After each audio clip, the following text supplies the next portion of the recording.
Hello, my name is Ninad Barbadikar, and today we're talking all things Bundesliga because this weekend sees the top two sides of the league clash, and as expected, Bayern Munich are involved in the affair. But the second team isn't Borussia Dortmund, it isn't Bayer Leverkusen, and no, it isn't RB Leipzig either. It is in fact Urs Fischer's Union Berlin.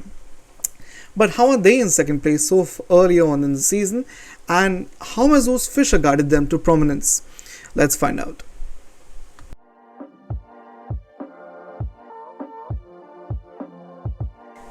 So Union Berlin sits second in the league with 10 points so far, and much like their opponents on Saturday, they are unbeaten. But that's the only similarity that they hold with each other because they couldn't be more different on paper and on the pitch. Now we know all about Julian Nagelsmann's career so far and what he's been trying to establish with his teams. And at Bayern now, with the departure of Robert Lewandowski, we could probably see a more true reflection of what he wants to bring to the team. But Urs Fischer's side and Union Berlin are an entire converse of the way Bayern play, which is why I think this is an interesting clash. Let's take a look at Union Berlin's tactics under Urs Fischer. So Union generally line up in a 3-5-2 shape on the ball, and off the ball they are often found playing a bit more deeper and playing in a more of a 5-3-2 shape, if you will. So the midfield is not really essential to build up in Urs Fischer's system, so you will often find that the ball goes out wide to the wing backs, or the centre backs themselves will play it long and high towards the striker, and the expectation there is for the striker to win the second ball, pass it on to the fellow forward, and then progress play that way. So the role of the wing backs in the system is to essentially interchange their roles during the course of the game. So Nico Gieselmann, who is the left wing back, and Julian Rierson, who is the right wing back, they have largely been the starting wing backs for Union this season and are really comfortable in terms of the physical demands of Urs Fischer's wing backs. So their role in the system is to stay wide to create space for the likes of Geraldo Becker, so that he can receive the ball from a knock on from the striker and then carry the ball and use the space to get to the byline, or exploit those half spaces or space in behind the opposition backline, and then cross the ball to the striker, who is normally this season Jordan Siebertje, who was signed during the summer from Young Boys from Switzerland. So he is someone who's quite different as a forward from Taiwo Avoni, who was the club's number 9 last season. Siebertje is more of a poacher and more comfortable in the box, and he is someone who has a greater box presence. Now what I mean by that is that he's aerially far more dominant, is not solely reliable on finishing with his feet, which was really the case with Taiwo Avoni, because he, aerially speaking, wasn't as much of a threat as Siebertje is. And so I think Siebertje's addition is definitely going to affect the team in a positive sense in the longer term, and that his style of play will definitely gel nicely with the amount of players who want to cross the ball to him, and in that sense he will get plenty of service as the season goes on. So let's go back to the wing backs and talk about their essence. So in Fischer's system, they act sometimes almost as supporting strikers in the box whenever the ball is in wide areas, and one of the fullbacks will be inside the box. So for example, Nico Gieselmann, if he doesn't have the ball, he will look to invert and attack the box and provide an option for the crosser. So if Julian Rierson is the crosser, or even Christopher Trimmel, who is the club captain, he will start games as well whenever he is fit and fine.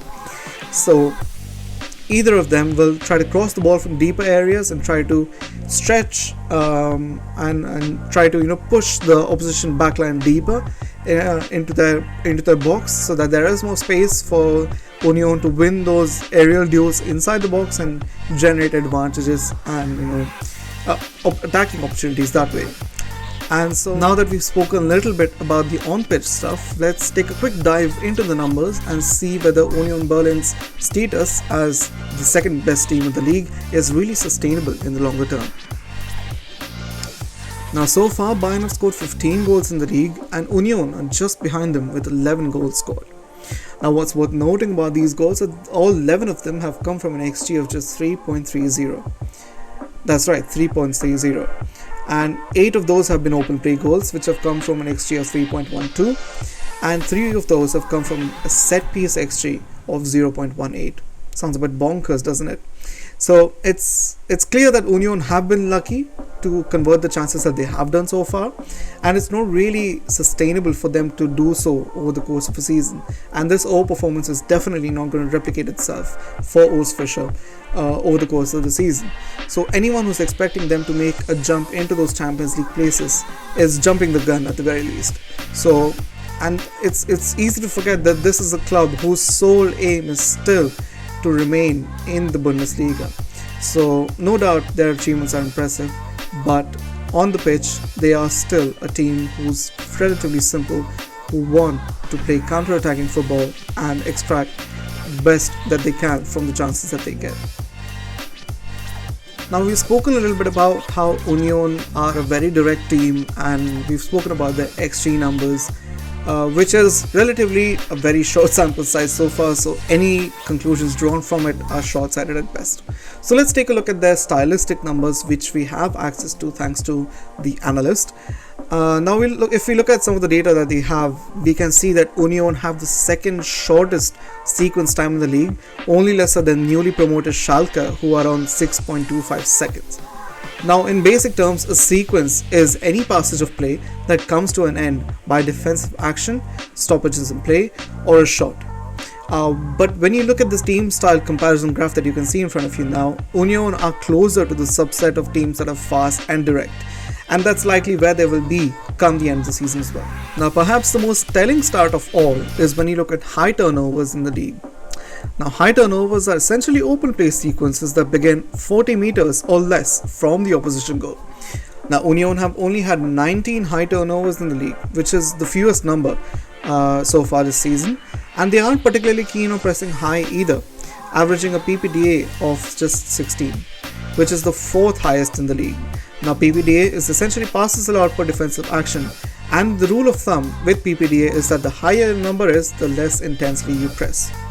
Now, what do these two things tell us? 19 high turnovers means that Union are not a team that normally win the ball higher up the pitch, which means that they are comfortable defending in a mid to low block, and are most comfortable controlling games from there and protecting the goal as best as they can, and then exploiting the opposition by drawing them in and creating space for themselves to exploit on the counter attack. Now, a PPDA of just 16 means that Union are not a team that press all that intensely, and are more often than not looking for opposition mistakes or moves to break down, or chances to come from different avenues rather than pressing sequences. And so that is what the data can really tell us when you look at things like high turnovers and PPDA. Now, whether Union Berlin's upward trajectory this season continues remains to be seen. In their first season back, they secured a solid mid-table finish. In their second season, they qualified for the UEFA Europa Conference League on the final match day of the season. And to follow up on that, last season they qualified for the UEFA Europa League group stages and finished just 1 point short of the Champions League places. Now, Bayern will be a fierce test for them on Saturday, and it's not a fixture that they've generally done well in the past. So it will definitely be a great test of their ambitions and where they see themselves this season. And no doubt there will be plenty to enjoy for the neutrals.